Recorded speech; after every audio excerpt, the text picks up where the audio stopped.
मित्रों, मैं हूं विकास सक्सेना। सामाजिक एवं राजनीतिक घटनाओं के विश्लेषण के यूट्यूब चैनल चैतन्य में आपका स्वागत है। आप देख रहे हैं विकास की बात। आज दीपावली का पावन पर्व है और मेरे सामाजिक परिवार से जुड़े हुए सभी लोगों के लिए दीपावली की हार्दिक शुभकामनाएं एवं बधाई। झारखंड के चुनावों पर थोड़ी कम चर्चा हो रही है, महाराष्ट्र के चुनावों पर अपेक्षाकृत अधिक चर्चा हो रही है, क्योंकि वहाँ पर जिस तरीके से महायुति और महाविकास अघाड़ी इनके बीच संघर्ष चल रहा है, तो सामान्य तौर पर मीडिया में ये ज़्यादा चर्चा में है। लेकिन आज के इस अंक में हम लोग चर्चा करेंगे झारखंड के विधानसभा चुनावों की।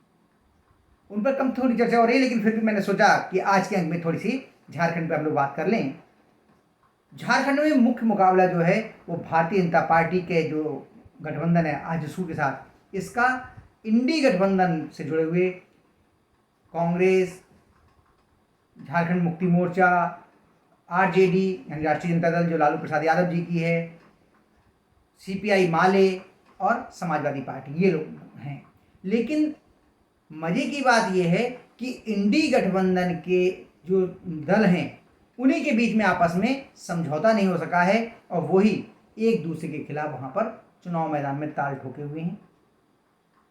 इससे तो इंडी गठबंधन बहुत सारी मुसीबत का सामना कर ही रहा था, लेकिन इसी दौरान जो बयान आया है कांग्रेस पार्टी के जामताड़ा से प्रत्याशी इरफान अंसारी का, उसने कांग्रेस और इंडी गठबंधन के नेताओं की, प्रत्याशियों की मुसीबतें बहुत बढ़ा दी हैं। दरअसल झारखंड एक आदिवासी बहुल राज्य है और यहाँ पर जो आदिवासी बहुल क्षेत्र हैं, इसमें भारतीय जनता पार्टी थोड़ी कमजोर स्थिति में दिखाई दी थी पिछले चुनाव में।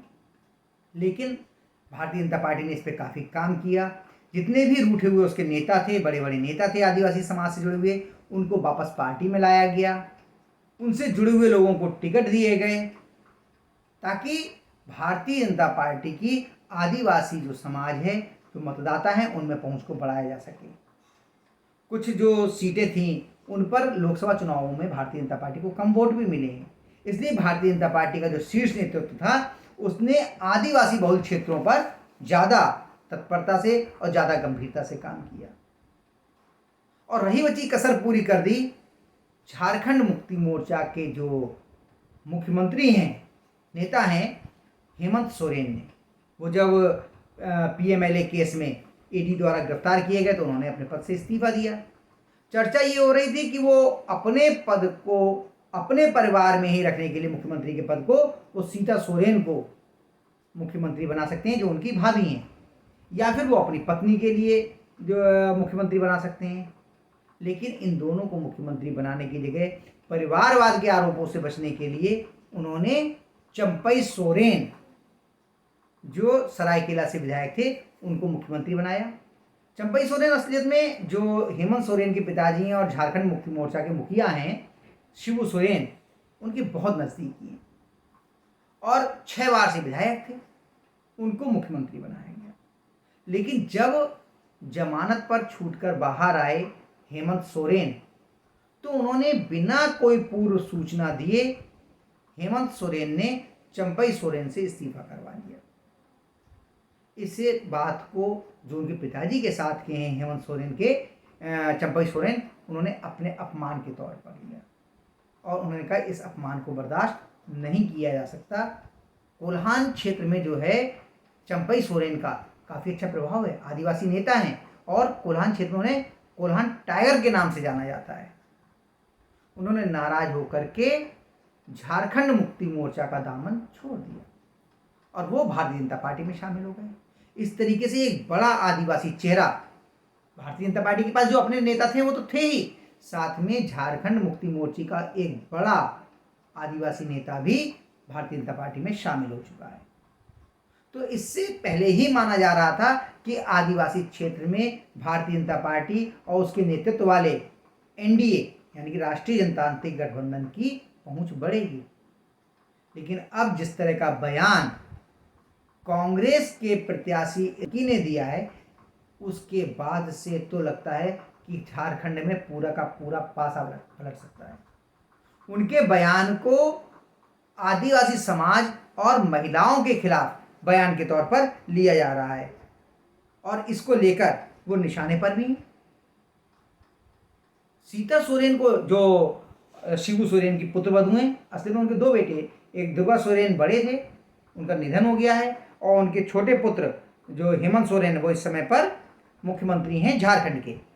तो सीता सोरेन जो हैं वो इस बार झारखंड से के जामताड़ा सीट से चुनाव लड़ रही हैं। और उन्होंने भी जब मुख्यमंत्री बनाने का नंबर आया था तो सीता सोरेन का नाम काफ़ी आगे चल रहा था। तो इस डर से कि कहीं परिवार में उनके बड़े भाई के पास की पत्नी के पास में अगर मुख्यमंत्री का पद होगा तो लौटने के बाद जब वो जेल से छूट के आएंगे तो उन्हें पद से हटाना थोड़ा मुश्किल होगा। शायद इसीलिए उन्होंने सीता सोरेन को मुख्यमंत्री नहीं बनाया। इससे नाराज होकर सीता सोरेन ने भी झारखंड मुक्ति मोर्चा को छोड़ दिया और वो जो हैं भारतीय जनता पार्टी में शामिल हो गई। और इस बार के चुनाव में वो इनके साथ जामताड़ा से चुनाव लड़ रही हैं। उनके सामने हैं कांग्रेस के प्रत्याशी इरफान अंसारी।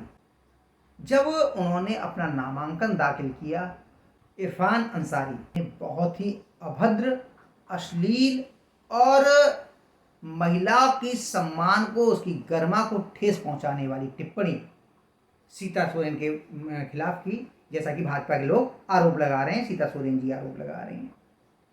इन आरोपों को लोग सही भी मान रहे हैं क्योंकि कांग्रेस के पहले भी कई नेता जैसे दिग्विजय सिंह महिलाओं के खिलाफ बहुत ही अभद्र और स्तरहीन टिप्पणियां कर चुके हैं। इसलिए माना जा रहा है, उनका वीडियो भी वायरल हो रहा है इरफान अंसारी का, क्षमा कीजिए, इरफान अंसारी का, कि उन्होंने किस तरह की टिप्पणी सीता सोरेन के विरुद्ध की है। इसको लेकर सीता सोरेन ने और भाजपा के नेताओं ने एक प्रेस कॉन्फ्रेंस की और उस प्रेस कॉन्फ्रेंस में उन्होंने कहा कि अंसारी मेरे उम्मीदवार बनने की घोषणा के बाद से मुझे निशाना बना रहे हैं, लेकिन उन्होंने जो अपमानजनक टिप्पणियां नामांकन भरने के बाद की हैं वे अस्वीकार्य हैं। ये आदिवासी समुदाय की महिलाओं का अपमान है।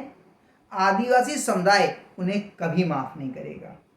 चूंकि मेरे पति अब जीवित नहीं हैं, वह यानी अंसारी, और इतना कहते कहते वो सुबक सुबक के रोने लगी। भरी सभा में पत्रकार वार्ता के दौरान जो आंसू सीता सोरेन की आंखों से बहे, वो सीता सोरेन जो शिबू सोरेन की पुत्रवधू हैं, उसकी वजह से आदिवासी समाज में एक आक्रोश की लहर दौड़ गई है। और इससे भी बड़ी बात ये हुई है कि शिबू सोरेन या उनकी जो पार्टी है झारखंड मुक्ति मोर्चा, उसके किसी भी बड़े नेता ने, यहाँ तक कि हेमंत सोरेन जो उनके सगे देवर हैं, उन्होंने भी इसको लेकर किसी भी प्रकार का प्रतिकार नहीं किया, विरोध नहीं जताया है, और कांग्रेस के नेताओं ने तो खैर कुछ कहा ही नहीं है। भारतीय जनता पार्टी इसको बड़ा मुद्दा बनाना चाह रही है और प्रदेश भर में इसके विरोध में आंदोलन करने के मूड में है। इरफान अंसारी के विरुद्ध वो लगातार ये प्रयास कर रहे हैं कि लोगों को बताया जा सके कि किस प्रकार से झारखंड मुक्ति मोर्चा और कांग्रेस पार्टी आदिवासियों के सम्मान का ख्याल नहीं करते, महिलाओं के सम्मान का ख्याल नहीं करते, और इसको लेकर लगातार आक्रामक है भारतीय जनता पार्टी और सीता सोरेन। तो ऐसा लग रहा है कि कहीं इस बार आदिवासी झारखंड मुक्ति मोर्चा और इंडी गठबंधन से रूठ ना जाए। पहले से ही समाजवादी पार्टी ने लगभग 46 प्रत्याशी इंडी गठबंधन के प्रत्याशियों यानी कि कांग्रेस और झारखंड मुक्ति मोर्चा के प्रत्याशियों के विरुद्ध खड़े कर दिए हैं। इससे भी इंडी गठबंधन की मुसीबतें बढ़ी हुई हैं और अब आदिवासी समाज की महिला, और वो महिला जो शिबू सोरेन के परिवार की बहू है, उस पर इस तरह की टिप्पणी करी गई है। इसको लेकर लोगों में गुस्सा है। इसका क्या असर होगा ये चुनाव के बाद 23 तारीख को जब मतगणना होगी तो हम लोगों के सामने आ जाएगा। तो जो घटनाक्रम चल रहा था झारखंड मुक्ति मोर्चा को लेकर के, उनके जो भाई हैं हेमंत सोरेन के, स्वर्गीय दुर्गा सोरेन जी, उनकी पत्नी की पर की गई टिप्पणी को लेकर, तो मैंने कहा आज इस पर भी आपसे थोड़ी चर्चा की जाए। आज के वक्त में बस इतना ही।